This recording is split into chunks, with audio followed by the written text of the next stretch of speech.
اپنا ایک تو جو میری جو بہن ہیں اور انہوں نے جو یہ سوال پوچھا تھا کہ بھئی ان کو تو میں نے جواب دے دیا نا کہ جی گھر ہے اور اس کے اندر جو بھائی کے بچے بھی رہتے ہیں اور بہن بھی رہتی ہے اور ان کی آپس میں جھگڑا ہوتا رہتا ہے تو اس کا کیا حال ہے، تو وہ میں نے بتایا ان کو۔ دوسرا جو ہے زبیری صاحب نے، اچھا دیکھیں زبیری صاحب، بات یہ ہے کہ اس کے اوپر انشاءاللہ تفصیل کے ساتھ گفتگو کریں گے۔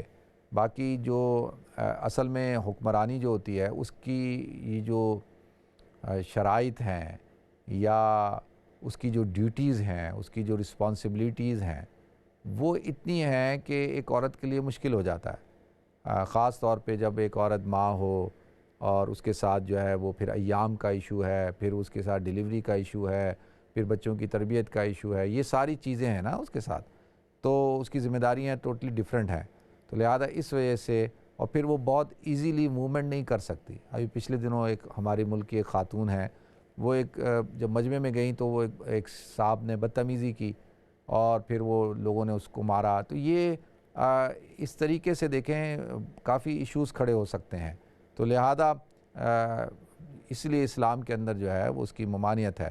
باقی انشاءاللہ اس پہ تفصیل سے گفتگو کروں گا میں آپ حضرات کے سامنے، ٹھیک ہے۔ تو دوسرا جو میرے بھائی نے سوال پوچھا تھا کہ اگر محلے کا قبرستان وہ اس کی دیواریں اگر ٹوٹ گئی ہوں تو کیا ان کی دیوار کو، قبرستان کی دیواروں کو زکوٰۃ کی رقم سے تعمیر کیا جا سکتا ہے؟ اچھا دیکھیں، میں آپ حضرات کے سامنے تفصیل کے ساتھ اس موضوع کو ڈسکس کر چکا ہوں کہ زکوٰۃ کے اندر جو اصل اس کا جو کانسیپٹ ہے وہ کیا ہے، جو قرآن اور سنت نے بیان کیا وہ یہ ہے کہ غریبوں کی مدد کی جائے، زندہ انسانوں کی مدد کی جائے۔ زندہ انسان، ضرورت مند جو زندہ ہے وہ زندہ ہے، اس کی ضرورتیں زیادہ ہیں، اس کی ہمارے اوپر اس کی ذمہ داری زیادہ ہے، جو انتقال کر گیا اس سے زیادہ زندہ کی ذمہ داری ہے، آپ سمجھ رہے ہیں؟ تو زکوٰۃ جو ہے وہ صرف انسانوں کو دی جا سکتی ہے، اس کو تملیک بنا کر ان کو مالک بنائے، اسی لیے زکوٰۃ کے اندر تعمیر جو ہے وہ شامل نہیں ہے۔ مثال کے طور پہ کوئی مسجد تعمیر کرنا چاہتا ہے زکوٰۃ کی رقم سے تو وہ زکوٰۃ کی رقم سے نہیں ہوگی، وہ صدقے سے ہو سکتی ہے، للہ ہو سکتی ہے، ٹھیک ہے، صدقہ جاریہ آپ کر سکتے ہیں۔ اسی طریقے سے زکوٰۃ آپ کو غریبوں کو دینی ہے، فقیروں کو، مسکینوں کو دینی ہے، یتیموں کو دینی ہے، بیواؤں کو دینی ہے، جو ضرورت مند ہیں ان کو دینی ہے۔ اسی طریقے سے قبرستان کی تعمیر یا قبرستان کی زمین لینے کے لیے، قبرستان کی دیوار کی تعمیر کے لیے آپ زکوٰۃ کی رقم نہیں لگا سکتے بلکہ صدقے کی رقم لگا سکتے ہیں، ٹھیک ہے۔ تو یہ ایک چیز ہے، اصول ہے، اس اصول کو آپ ذہن میں بٹھائیں، ٹھیک ہے۔ دوسرا جو آرگن ڈونیشن کے حوالے سے میں بتا چکا تفصیل کے ساتھ، اور کسی غیر مسلم کو بھی اگر ضرورت ہے تو بالکل آپ جب ایک غیر مسلم کا آرگن آپ لے سکتے ہیں، لیکن ایک انسان جو ہے وہ ایسی حالت کے اندر ہو کہ اس کو کہا جائے کہ بھئی اب یہ جو آرگن ہے تمہیں کڈنی ہے یہ اویلیبل ہے لیکن یہ غیر مسلم کی ہے، تو کیا وہ اس وقت میں اس کڈنی کو لے گا یا نہیں لے گا؟ تو لے گا نا، تو وہ تو اس نے جان بچانی ہے، تو بالکل۔ تو اسی طریقے سے جب کسی غیر مسلم کو ضرورت ہے تو اس کو بھی دے سکتے ہیں، بالکل دے سکتے ہیں۔ اچھا نیکسٹ کال لیتے ہیں۔ السلام علیکم۔ السلام علیکم۔ السلام علیکم۔ وعلیکم السلام۔ السلام علیکم۔ وعلیکم السلام ورحمۃ اللہ وبرکاتہ۔ جی جی، میں نے آپ سے ابھی بات کی تھی وہ اپنی بھابھی کے متعلق نا، وہی بچے اور وہ، میں آپ سے یہ پوچھنا چاہتی ہوں کہ سب مجھے کہتے ہیں کہ اسلامی طور پر یہ ہماری اب کچھ بھی نہیں ہے اور اس کو مطلب ہے ہمارے ساتھ رشتہ کوئی نہیں ہے نا، اچھا، تو میں یہ آپ سے پوچھنا چاہیے کہ ہمارا رشتہ اس کے سرکار میں کیوں؟ آپ کا رشتہ کیوں نہیں ہے؟ وہ جو آپ کے جو بھتیجے ہیں، بھتیجیاں، وہ آپ کے بھتیجے نہیں رہے؟ اگر بھائی کا انتقال ہو گیا تو رشتہ ختم ہو گیا؟ بالکل نہیں، ان کے ساتھ تو ہے، کہتے ہیں ان کی ماں کے ساتھ نہیں ہے۔ یہ تو کل کو اگر خدا نہ خواستہ اللہ نہ کرے بہن کا انتقال ہو جائے تو جو بہنوئی ہے پھر اس کے ساتھ آپ کا رشتہ ختم ہو گیا پھر؟ اسی لیے میں یہ بات کنفرم کرنا چاہ رہی تھی نا۔ ہاں تو یہ عقل مندی سے کام لیں، ظلم ہے۔ وہ ان کے بچے اگر چھوٹے ہیں تو وہ تو یتیم ہیں اور آپ کے بھائی کے بچے ہیں وہ، تو کل آپ قیامت کے دن اپنے بھائی کو کیا جواب دیں گی؟ سال ہو گئے میرے ہسبینڈ فوت ہوئے. جی میں نے کہا میں خود بیوہ، میرے ہسبینڈ 2 سال ہو گئے فوت ہوئے، ابھی 2 سال پورے نہیں ہوئے. تو یعنی جو آپ کے ہسبینڈ کے جو گھر والے ہیں آپ کے جو دوسرے، تو وہ آپ سے اب ان کا تعلق نہیں رہا کیونکہ ختم ہو گیا تعلق؟ نہیں میرا تعلق ہے، میں تو کرتی ہوں ان کے ساتھ تعلق. تو پھر وہ میں یہاں وہ پاکستان میں نہیں، وہ میں تو یہ بات سمجھتا ہوں نا، دیکھیں نا کہ وہی آپ کے بھتیجے ہیں نا، وہ آپ کے بھائی کے بچے ہیں. بالکل بالکل. تو بھائی جب تک زندہ ہے تو بھتیجے ہیں، بھائی انتقال ہو گیا تو بھتیجے بھانجے نہیں ہیں، پھر بھتیجے نہیں ہیں. یہی میں آپ سے پوچھنا چاہتا ہوں، میں یہی تو بتا رہا ہوں آپ کو، یہی تو عرض کر رہا ہوں کہ اس بھابھی سے دشمنی نہ نکالیں. وہ یہ جو رشتے ہوتے ہیں نا بڑے سینسیٹیو ہوتے ہیں نا، کتنی محبت کے رشتے نہیں ہوتے. ویسے بہن سے زیادہ تعلق ہوتا ہے، بہن قریب ہے، بھائی سے تھوڑا سا کم تعلق ہوگا، پھر بھائی کی بیوی سے تو کم ہی تعلق ہوتا ہے. وہ تو ہمیشہ پتہ نہیں کیوں اس کو پسند نہیں کرتے یا وہ اپنے مقام نہیں بناتی ہے. تو اب وہ اس کا غصہ بھائی کے بچوں پہ نہ نکالے، ٹھیک ہے؟ صلہ رحمی اس چیز کا نام نہیں ہے. صلہ رحمی یہ ہے کہ آپ کے جس طرح سے آپ کے بھائی کے بچے آپ کے سے محرم رشتہ دار ہیں، صلہ رحمی کے قابل ہیں، اور اسی طریقے سے آپ کے بہن کے رشتے بھی، بہن کے بچے بھی، ٹھیک ہے؟ بہن کے بچے بھی اور بھائی کے بچے دونوں برابر ہیں، ٹھیک ہے؟ تو ایسا نہ کریں، ظلم نہ کریں. اللہ تعالیٰ جو ہے وہ میں نے جیسے عرض کیا ویسے کر لیں. نیکسٹ کال لیتے ہیں جی. السلام علیکم. السلام علیکم. السلام علیکم. وعلیکم السلام ورحمۃ اللہ وبرکاتہ. جی جی میں نے یہ سوال پوچھنا ہے کہ والد اگر فوت ہو گئے ہیں اور ان کی سال ثواب کے لیے اولاد کیا کیا کر سکتی ہے؟ اور دوسرا یہ کہ میں نے ادھر ادھر یہ جو آن لائن لنکس ہوتے ہیں کافی ریسرچ کی کیونکہ میرے والد ریسنٹلی فوت ہو گئے ہیں، اور میں نے یہ سنا ہے کہ آپ کی بدنی عبادتیں ختم ہو جاتی ہیں فوت ہونے کے بعد اگر آپ صرف اور صرف ان کو مالی صدقات خیرات ان کے نام پر کریں. تو وہ کس طرح کر سکتے ہیں؟ نہیں بدنی کیا مطلب آپ دعا نہیں کر دعا کریں گے؟ نہیں بدنی جیسے میری نماز تو میرے لیے نا، میرا عمرہ میرے لیے. نہیں وہ عمرہ وہ نفلی عمرہ نفلی عبادات تو آپ کر سکتی ہیں نا. نہیں آپ نے خود ریسرچ کر کے پھر اپنا ایک ذہن بھی بنا لیا آپ نے. میں اپنا سوال ذرا دہرا دوں. نہیں میں آپ کا سوال سمجھ چکا ہوں. آپ یہ کہہ رہی ہیں کہ بدنی عبادات جو ہے وہ تو ہم اپنے جو والدین ہیں وہ ان کو اصال ثواب نہیں کر سکتے، اور مالی جو ہے وہ آپ نے کہا ہے کہ ہم کر سکتے ہیں. یہی کہہ رہی ہیں نا؟ مجھے پتہ نہیں ہے، میں کلیئر کرنا چاہ رہی ہوں. اچھا آپ یہ کہیں نا کہ میں کلیئر کرنا چاہ رہی ہوں، یہ نہ کہیں کہ جی میں نے اپنا ذہن بنا لیا اب یہ اسی طرح ہی ہے، ٹھیک ہے؟ تو میں وہ کلیئر کر دیتا ہوں نا آپ کو، ٹھیک ہے؟ آپ پروگرام دیکھیں، میں کلیئر کرتا ہوں انشاءاللہ. بہت شکریہ آپ کی کال کا، جزاکم اللہ. نیکسٹ کال لیتے ہیں. السلام علیکم. وعلیکم السلام.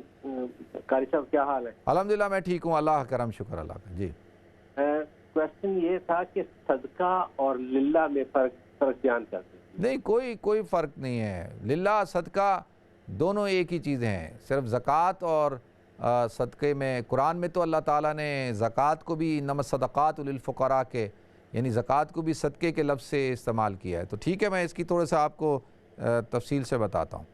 نیکسٹ کال لیتے ہیں. السلام علیکم. جی السلام علیکم. وعلیکم السلام. کیا حال ہے مفتی صاحب؟ ٹھیک ہے الحمدللہ میں ٹھیک ہوں، اللہ کرم شکر اللہ. ایک میں نے ایک سوال پوچھنا تھا کہ عشاء کی نماز میں پڑھنا پوری نہیں میں پڑھ سکتی، مطلب ہے کبھی کبھار میرے کمر میں بہت زیادہ تکلیف ہوتی ہے، تو میں تھوڑی کتنی پڑھ سکتی ہوں میں؟ نہیں تو تھوڑی کیا مطلب آپ فرض پڑھ لیں اور 3 رکعت وتر پڑھ لیں بس. اچھا ٹھیک ہے شکریہ. ٹھیک ہے جی بہت شکریہ آپ کی کال کا، جزاکم اللہ. تو میرے بھائی نے پوچھا ہے کہ صدقے اور زکوٰۃ اور للہ میں کیا فرق ہے. اچھا دیکھیں پہلے تو میں گزارش کر دوں کہ صدقہ اور صدیق اور صادق اور صدقہ یصدقو کا مطلب ہوتا ہے سچ بولنا، سچائی، تصدیق کرنا. اور جب انسان اپنے مال کو خرچ کرتا ہے اللہ کے نام پہ غریبوں کے لیے، کیونکہ انما الصدقات للفقراء کہ صدقات یہاں پہ جو صدقات صدقے کی جمع ہے، صدقات کا لفظ استعمال کیا ہے اللہ تعالیٰ نے، وہ زکوٰۃ کے مصارف بیان کرنے کے لیے کیا ہے. قرآن میں اقیموا الصلاۃ وآتوا الزکاۃ بھی آتا ہے کہ زکوٰۃ دو.